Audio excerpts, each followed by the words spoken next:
Kaixo kazetaguneko lagunak, seguru noizbait sentitu duzula zure mugikorrak entzun egiten zaituela. Zerbaiti buruz hitz egin eta handik gutxira horrekin lotutako iragarkiak agertzen zaizkizu. Naiz eta errudun nagusia bilaketa algoritmoak izan, ulergarria da pribatutasun handiagoa nahi izatea. Bideo honetan erakutsiko dizut nola desaktibatu Googleen mikrofonorako sarbidea Android eta iOS gailuetan. Lehenik Androidekin hasiko gara. Urratsak zertxobait alda daitezke zure telefonoaren markaren arabera, baina ibilbidea oso antzekoa. Googleen aplikazio bat irekiko dugu, adibidez Gmail, eta gure profilean klik egingo dugu.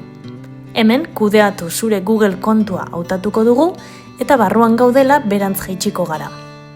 Eta datuak eta pribatutasuna hautatuko dugu.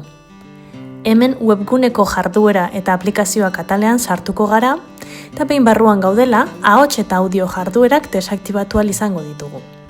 Honekin Googleen aplikazioek ezingo dute zure mikrofonoa erabili. Orain ikus dezagun nola egin iPhoneen.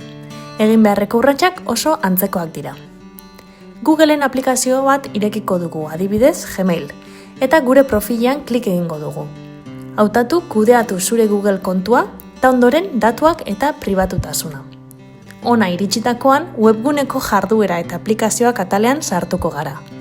Eta hemen, ahots eta audio jarduerak desaktibatu ahal izango ditugu.